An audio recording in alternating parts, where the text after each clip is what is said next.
فلا هادي له أشهد أن لا إله إلا الله وحده لا شريك له وأشهد أن محمدا عبده ورسوله لا نبي ولا رسول بعده.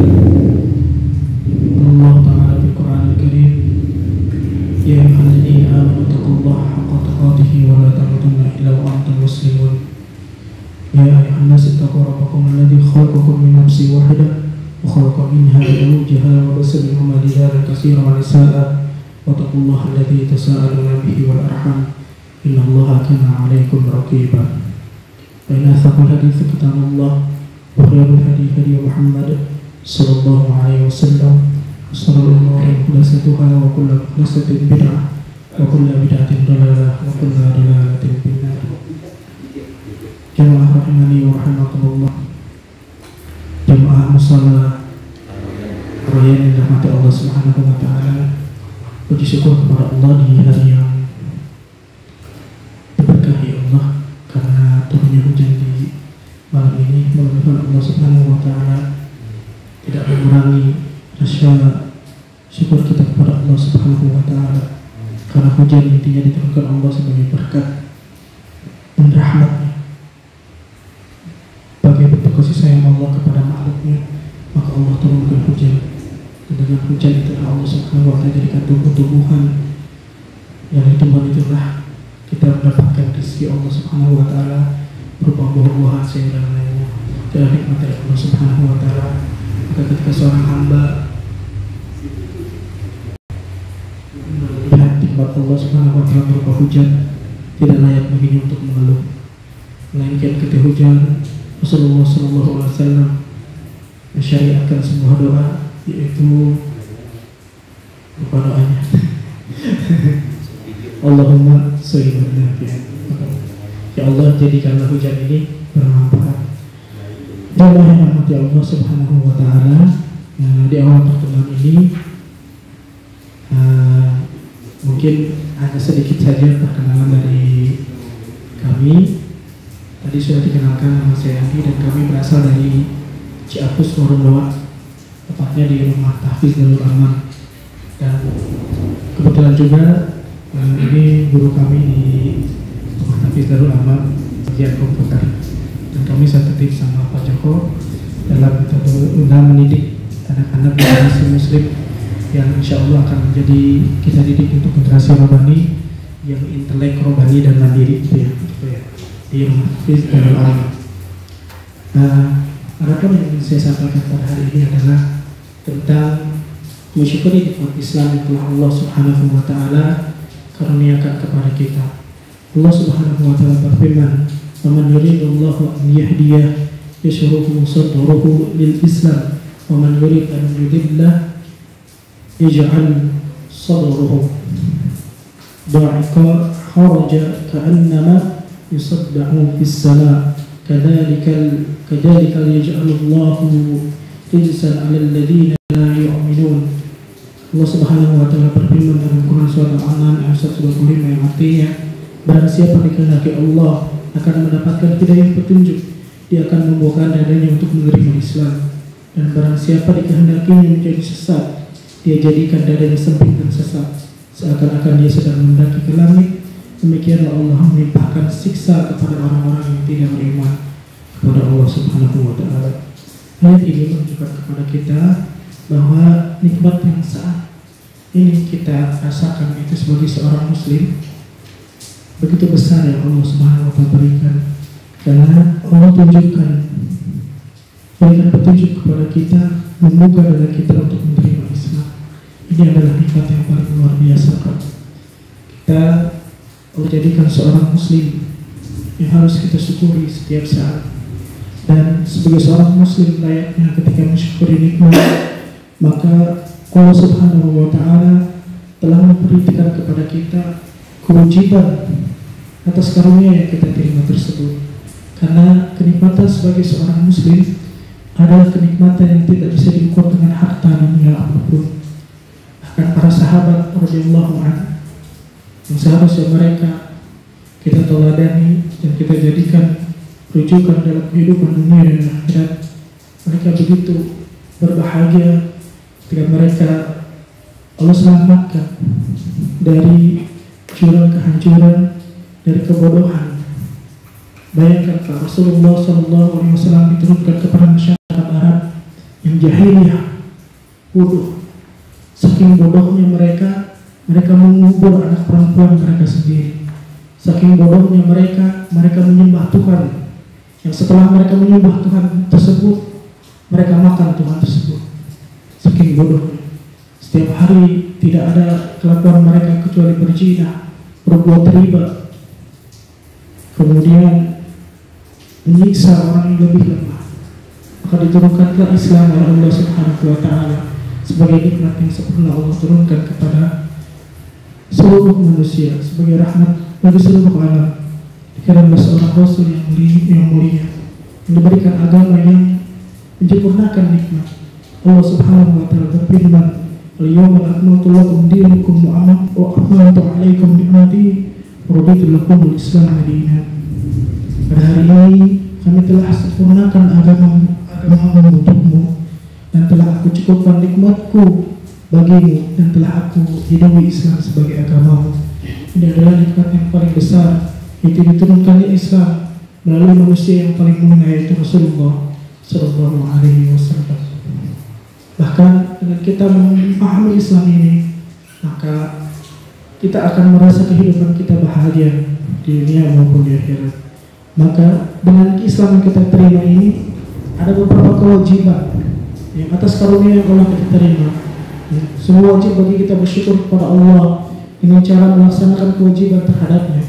Setiap muslim wajib bersyukur atas nikmat Islam yang telah diberikan Allah kepadanya. Jika seorang yang tidak melaksanakan kewajiban kepada orang yang telah memberikan sesuatu yang sangat berharga baginya, maka ia adalah yakin orang yang tidak tahu berterima kasih. Demikian pula juga kita manusia tidak melaksanakan kewajiban kepada Allah Subhanahu wa Ta'ala, maka ketika manusia itu tidak tahu terima kasih, dia adalah manusia yang paling tidak tahu berterima kasih. Allah Subhanahu wa Ta'ala berfirman, "Fazkuruni azkurkum waskuruni wa la takfurun." Maka ingatlah kepadaku, aku pun akan ingat kepadamu. Bersyukurlah kepadaku dan janganlah kamu ingkar. Surat Al-Baqarah ayat 152. Kiranya kewajiban apakah yang kita harus laksanakan kepada Allah Subhanahu wa Ta'ala yang telah memberikan kepada kita karunia. Kepada kita yang adalah karena Allah yang telah memberikan karunia-Nya kepada kita dengan petunjuk ke dalam Islam.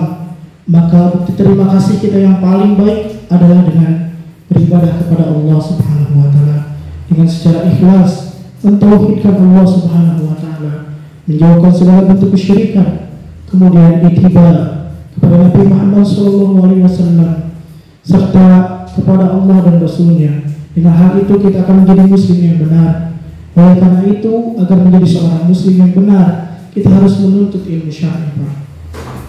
Kita harus belajar agama Islam, karena Islam adalah ilmu dan amal. Ilmu dan amal soleh. Rasulullah SAW yang diutus oleh Allah Subhanahu wa Ta'ala membuat keduanya. Jadi kalau kita sudah menjadi seorang muslim, maka kewajiban kita adalah dua hal.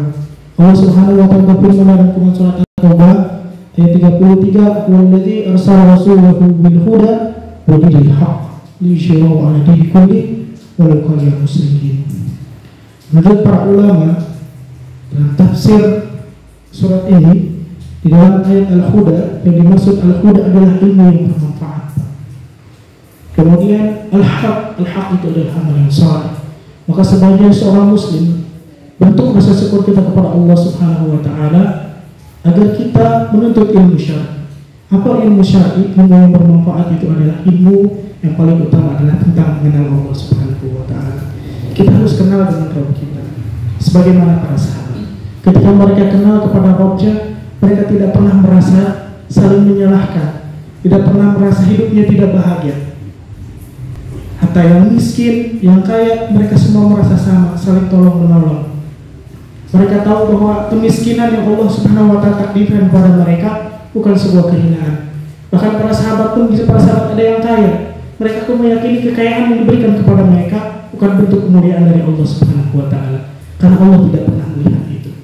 Lihat para sahabat, Pak, ada yang kaya, ada yang miskin, tapi ini bukan bentuk kasih sayang Allah Subhanahu wa Ta'ala. Orang yang kaya di kalangan para sahabat ada Abu Bakar As-Siddiq, Abdurrahman bin Auf, dan lain sebagainya. Bahkan di para sahabat pun ada yang miskin, seperti Anas bin Malik. saking miskinnya Pak Anas bin Malik. Miskin, saking miskinnya. Dia pernah di masjid kelaparan guling-guling. Saking tidak makan, saking miskinnya. Kelaparan di masjid sampai guling-guling Anas bin Malik. Karena kelaparan, sudah lama tidak makan. Kemudian karena dia guling-guling itu, dia diruqyah sama teman-temannya. Mereka mengira bahwa Anas bin Malik itu kesurupan. Padahal Anas bin Malik pada saat itu sudah makan tidak lama tidak makan. Dia sakit, perutnya menahan saking laparnya. Tapi itu bukan bentuk kehinaan yang Allah berikan. Allah sayang kepada Anas bin Malik sebagaimana Allah sayang kepada Abdurrahman bin Auf yang kaya raya. Semua bentuk kasih sayang Allah Subhanahu wa taala Allah berikan kepada tiap-tiap makhluk sesuai dengan kehendak Allah. Maka apapun takdir yang Allah berikan, kalau kita belajar ilmu syar'i, maka kita akan bahagia hidupnya. Miskinkah kita, kayakah kita, susahkah kita, pas-pasangkah kita. Kalau kita kenal dengan Rabb kita, pun kita tidak akan pernah ada rasa takut. Orang mau beli, ketika Allah memanggil, kita tinggalkan. Karena kita kenal Rabb kita yang maha kaya. Ya. Mau bos kita marahin ketika waktu sholat datang, kita tinggalkan. Karena kita yakin Allah lebih maha kaya, Allah maha kuasa. Lihat para sahabat radhiyallahu anhum, mereka tidak pernah takut mati. Terutama Jubair bin Awam, sang pengawal Rasulullah Sallallahu Alaihi Wasallam. Ketika dia berperang, maka dia paling depan. Melawan 30.000 kah, 300 orang kah, 300.000 orang, dia paling depan. Tidak pernah takut mati. Melawan orang yang begitu gagah perkasa, dia maju paling depan, masuk ke dalam pasukan menerobos, balik lagi, mana temannya tidak ada yang mengikuti, masuk ke dalam membawa mereka, balik lagi dia masuk menerobos. Karena kekuatan Jubair bin Awam sama dengan 30.000 pasukan yang lain. Kalau Kopassus 1 berbanding 10 coba, Jubair bin Awam 1 berbanding 3.000, bisa 1.000, bisa dia tidak pernah gentar. Karena muslimin ketika berjihad, yang mereka cari justru masalah mati. Tapi orang-orang kafir ketika mereka berperang, mereka takut mati. Muslimin ketika mereka memahami janji Allah, karena mereka kenal Allah, mereka tahu balasan apa yang Allah berikan ketika mereka mengorbankan seluruh apa yang mereka miliki. Kenapa di kita, terutama di daerah-daerah perkampungan, banyak orang yang menjual agamanya karena mereka tidak kenal Rabb-nya. Bahkan ada yang menjual agama hanya dengan sekantong beras atau sekarung beras dengan uangnya. Jawabannya bukan karena mereka miskin. Karena para sahabat dia bukan miskin lagi nggak makan, tapi tidak pernah menjual keimanannya. Kenapa mereka menjual agamanya? Karena mereka tidak pernah kenal Allah. Kenapa mereka tidak kenal Allah? Karena mereka tidak pernah menerima dakwah. Itu kewajiban kita untuk berdakwah ketika kita memahami ilmu. Lihat para sahabat, pun mereka miskin tidak pernah ada yang menjual agama. Bahkan ketika Rasulullah Shallallahu Alaihi Wasallam yang ditawarkan jika dia mau menjadi pemimpin akan jadi angkat pemimpin yang paling tinggi. Jika dia ingin perempuan yang paling cantik, maka akan diberikan paling cantik di negeri Jazirah Arab. Jika dia ingin kekayaan yang paling banyak, maka Rasulullah SAW akan dikumpulkan seluruh harta orang Arab akan diberikan kepada Rasulullah. Itu Rasulullah tidak inginkan itu. Bukan dunia yang dia inginkan.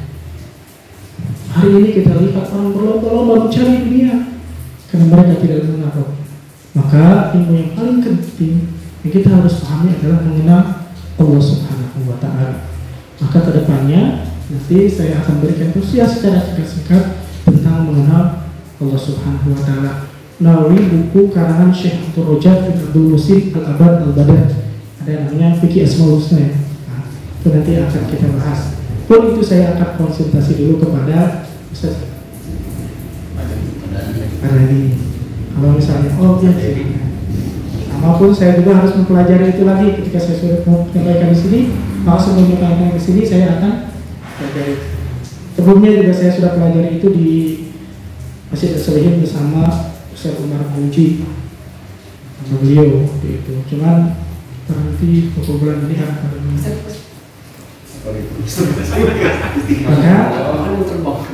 maka yang paling penting itu kita mengenal Allah Subhanahu wa Ta'ala. Karena ketika kita mengenal Allah, Pak, kita tidak pernah takut dengan kehidupan dunia ini. Mau ada undang-undang cipta kerja, mau ada undang-undang apa?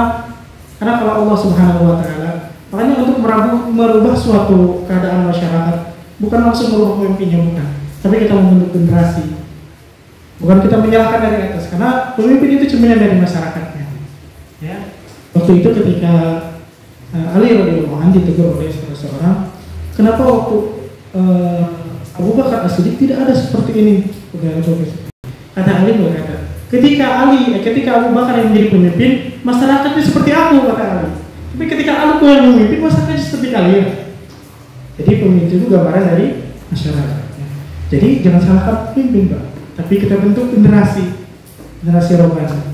Karena Rasulullah pun mulai dari bawah, membuat generasi Qurani sedikit-sedikit, maka peradaban. Karena janji Allah dan Rasulnya itu pasti. Ya, kata Rasulullah SAW, nanti rokok itu pasti akan ditangguhkan nanti dengan sebaik-baik pemimpin. Itu pun sudah terjadi kan oleh Muhammad Al-Fatih tahun Muhammad Al-Fatih. Karena dia yakin dengan janji Allah, maka Muhammad Al-Fatih melakukan pendidikan dari bawah, menghafal Al-Quran dulu untuk pasukan yang benar-benar takwa kepada Allah. Salahuddin Al-Ayyubi pun begitu membentuk generasi. Kenalkan dulu kepada pasukannya tentang Allah. Lihat dulu sholat subuhnya, sudah penuh belum sholat subuhnya? Setiap hari sebulan sekali Salahuddin Al-Ayyubi bolak-balik Mesir, Damaskus, Mesir, Damaskus. Lihat di Umawi pada saat itu, apakah sholat subuhnya sudah banyak? Maka kalau sudah banyak, Rasulullah SAW, Salahuddin Al-Ayyubi umumkan perang, menang. Karena muslimin itu bukan banyaknya, Pak, tapi kualitas keimanan. Kemenangan kita atas kaum kafir bukan banyaknya, tapi kualitasnya. Banyak tapi tidak beriman kepada Allah. Ditanya Allah siapa itu, tidak tahu. Bagaimana kalau berjuang di jalan Allah? Ya, maka kenalkan dulu pada anak-anak kita tentang Allah, pada diri kita tentang Allah itu siapa, bagaimana sifat Allah. Maka kalau kita kenal itu, maka kita bisa membentuk generasi.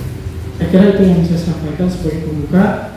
Nanti bisa kita lanjutkan kajiannya di minggu depan. Selanjutnya saya akan serahkan kepada saudara saya tentang metode taslim yang akan diajarkan. Itu pun termasuk dari bagian syukur kita kepada Allah Subhanahu wa Ta'ala. Demikian yang bisa saya sampaikan. Mohon maaf bila ada kata-kata yang salah. Percayalah saya sudah menyusun kata sebaik mungkin supaya tidak ada yang menyakiti siapapun. Tapi kadang namanya manusia, saya mohon maaf bila ada yang salah. Allahu a'lam. Assalamualaikum warahmatullahi wabarakatuh. Waalaikumsalam warahmatullahi wabarakatuh. Kalau sini nggak ada.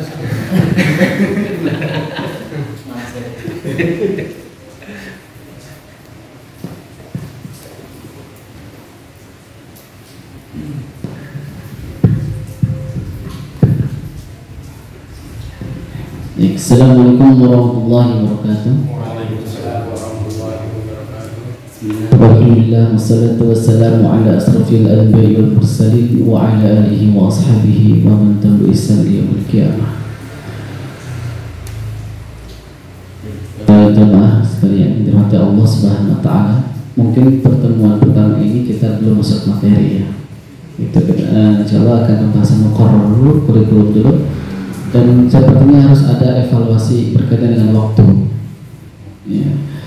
Karena ternyata ada dua materi, yang pertama adalah tahsin dan kedua adalah ada tausiah. Nanti akan diskusi dulu, mungkin nanti lewat Om Joko mantap ya. Atau misalkan seperti benar-benar kita mulai tahsin kemudian sampai isya, setelah isyanya 15 atau 30 menit itu materi, misalkan seperti itu. Nanti kita akan evaluasi dulu. Insya Allah Anda akan memberikan dulu apa sih yang akan kita pelajari selama pembelajaran ini. Ya. Insya Allah Anda akan menggunakan buku metode Syafi'i. Tadi siapa namanya? Ini tadi. Kok jadi jamaah sekarang? Jadi kemana? Bukan jadi waktu bujang ya? Tetap jadi alcilon. Ada dulu itu pernah lihat ada yang buku ini cuma warna abu-abu kalau nggak putih. Ya, itu cetakan pertama. Nah, sekarang edisi yang terbaru itu dibagi dua, dipecah. Dipecah ini pecahan dari yang warna abu-abu. Nah, punya istri abu-abu. ya abu-abu itu, nah itu betul. Itu edisi pertama. Gitu. Nah, ini sebenarnya cetakan dua ini. Ya. Jadi kalau pembahasan kita itu namanya ini Iqra Madinahnya. Kan ada Iqra ya jilid 1 sampai jilid 6. Itu nasional gitu ya. Nah, kemudian ini Timur Tengahnya gitu. Ya, kalau pakai Quran Timur Tengah pasti pakai ini harusnya pembelajarannya. Biar baca Al-Quran kan kadang-kadang ada mushaf Indonesia, ada mushaf Madinah, beda-beda ya. Nah, itu makanya tergantung pembelajaran dari awalnya. Nah, kemudian pertanyaannya kenapa sih harus mempelajari ilmu tajwid? Kenapa harus mempelajari ilmu tajwid? Kenapa Pak Ustaz itu? Iya tadi sama.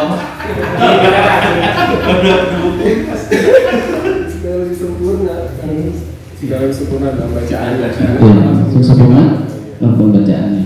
Terus ada tidak salah arti juga. Betul. Iya. Untuk menghindari lahnun itu kesalahan. Iya. Lahnun jali adalah lahnun khafi.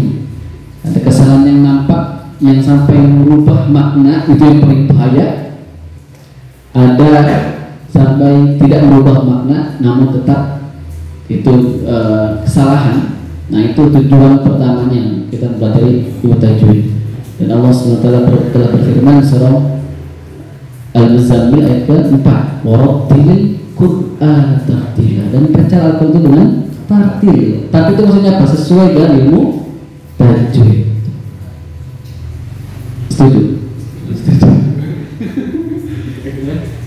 Ya, nanti namun saya akan pernah mungkin kalau cukup waktunya satu-satu akan baca dulu Al-Quran, ya. Nanti saya akan acak suratnya, karena mungkin kalau saya suruh pilih surat pasti surah Al-Fatihah, kalau enggak Al-Ikhlas pasti itu ya.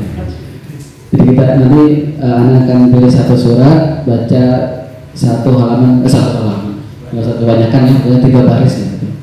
Untuk apa? Saya ingin melihat ya sejauh mana ya para jamaah ini telah mengetahui tentang ilmu tajwid dari bacaannya, dari ilmu tajwidnya. Jadi apa? Jadi anak nanti ketika mengajar tuh, oh ini yang tepat metodenya. Oh ini bagi sistemnya begini.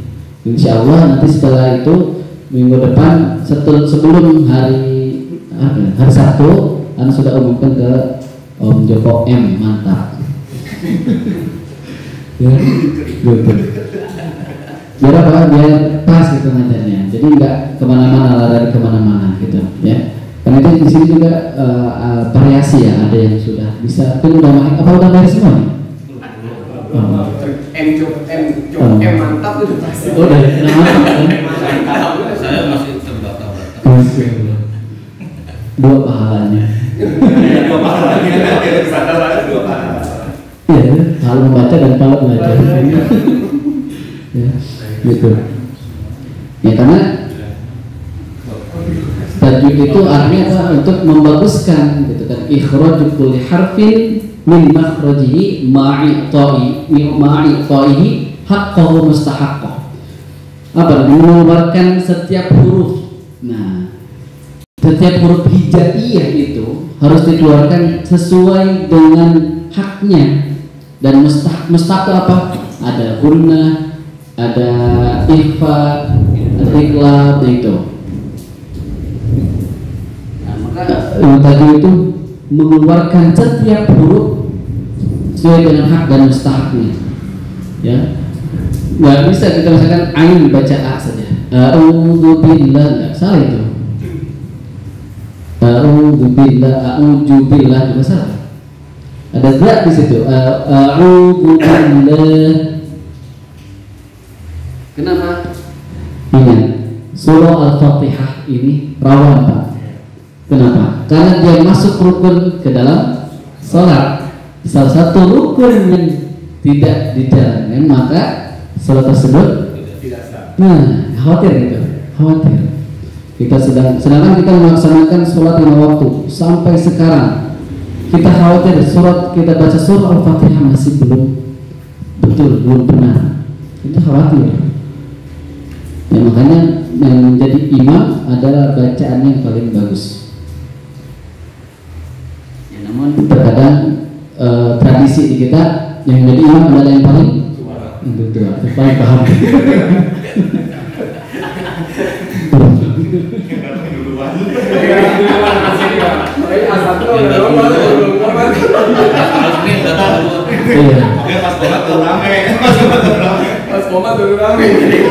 Kita apa ya, sampai santai aja ya, kita pertama masih ini. Kemudian pembacaan Al-Quran ini kan memerlukan metode yang terbaik gitu. Ya. Nah, yang saya kebetulan metode ini sedang saya teliti melalui skripsi. Saya sedang teliti berkaitan dengan bagaimana sih implementasi penerapan metode Asy-Syafi'i dalam meningkatkan membaca Al-Quran bagi orang dewasa. Tepat sekarang hari ini saya mengajarkan orang-orang dewasa sebenarnya.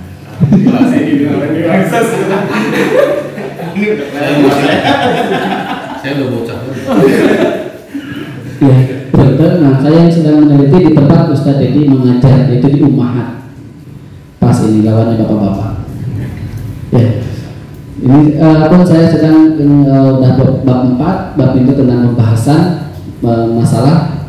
Insya Allah 1 minggu ke depan saya akan ketemu langsung dengan pengarangnya. Udah mulai janjian dengan beliau. Jadi pun saya bisa menerapkan nanti kayak kedepannya punya gagasan kepada dosen saya nantinya, pembimbing saya, bahwa metode ini betul-betul bisa diterapkan bagi orang-orang dewasa. Nah, saya langsung praktek sekarang nanti gitu.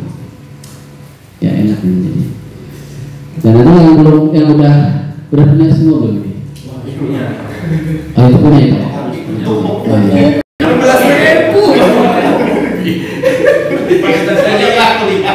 Di ini aja nanti slide-nya. Senarnya sih ya, semuanya ada dua ini kartu ya, yang warna kuning. Boleh. Nah, makanya nanti dengan mobil tadi ya. Nanti saya satu-satu mungkin kalau nggak cukup waktunya nanti by ini aja. WWN nggak apa-apa ya? Nggak apa ya, rekaman nanti. Nggak apa-apa, rekaman. Biar rusak nggak apa-apa. Yang penting saya tahu dulu bacaannya. Baru ketemu jamaah gitu. Ya, kemudian kayak kenapa berani untuk mengajar ini? Alhamdulillah saya pun sudah mendapatkan sanad makharijul huruf. Nanti kita belajar makharijul huruf ya Pak. Itu mengatakan huruf-hurufnya A sampai Ya-nya. Harus betul Pak. A harus terbuka mulutnya. Ba, ta, ja. Nah, itu kalau udah belajar ilmu tajwid, makharijul huruf dan sifatul huruf nantinya yang lebih tinggi, nanti bapak-bapak bacaannya sudah mantap. Didengar pun enak tuh sampai tertiru jemaahnya. Enggak apa lagi itu. Enggak seperti itu. Betul, memang kenapa? Kenapa? Karena ketika Ibnu Mas'ud baca Al-Quran nih Pak, nggak tahu di belakang itu Rasulullah. Pernah dengar nggak kisah ini? Ibnu Mas'ud membaca Al-Quran, disimak ternyata Rasulullah. Ibnu Mas'ud nggak tahu bahwa di belakangnya ada Rasulullah SAW. Ya. Dia baca, kemudian sudah selesai, kita lihat bahwa di belakangnya ada Rasulullah SAW. Dia kaget, dan Rasulullah memuji Ibnu Mas'ud. Bacaan Masya Allah sangat indah.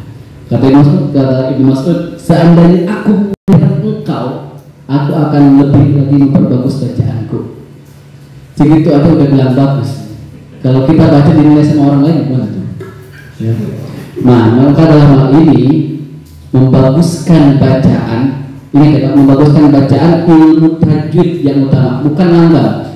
Jadi jangan sampai tajwid mengikuti langgam. Langgam itu harus mengikuti tajwid, jangan terbalik. Di perkampungan itu Pak, ya tajwid mengikuti langgam. Jadi kadang-kadang mad dipanjangin, yang penting enak didengarnya gitu. Padahal itu keluar dari pembahasan tajwid. Nah, jangan sampai. Ya, seharusnya langgamnya harus mengikuti tajwid. Ya, ada qiraatus sab'ah Pak, boleh dipelajari. Ya, ada jiharka, ada hijaz ya. Seperti itu, ada roth, irama. Kalau ngerti irama, ya boleh. Cuma hati-hati tajwidnya, jangan sampai ditinggalkan, jangan sampai nggak diperhatikan, jangan sampai nggak diterapkan. Nah, itu kurang lebih. Nanti insya Allah kalau sudah kedua ini selesai, nanti ini yang paling terbesar nanti. Sebesar ya. Saya juga makin nanti dapat lagi minggu depan. Kalau bapak-bapak memori udah. Oh iya. Kalau ada kerjaan, anak, cicilan. Jangan bilang kapan. baik. Itu kita seperti dulu aja ya. Oh itu kan TV ya kan? Nah ini buku pertama. Tapi kalau bisa dua-duanya dimiliki apa ya? Nah, nanti kita ini buku yang pertama ini. Ini kayak Iqra, Bapak kalau udah tahu Iqra 1 sampai 6 kurang lebih seperti itu isinya. Ya. Cuman ini lebih lengkap, lebih luas pembahasannya. Nah kalau ini sudah ada kaidah-kaidah sedikit-sedikitnya. Jadi nanti kurang lebih mengetahui makhrajul huruf, apa itu maksudnya, iklab itu apa maksudnya, kenapa ini gunnah, kenapa ini harus panjang, ini nanti beberapa ada di sini. Ya, insya Allah.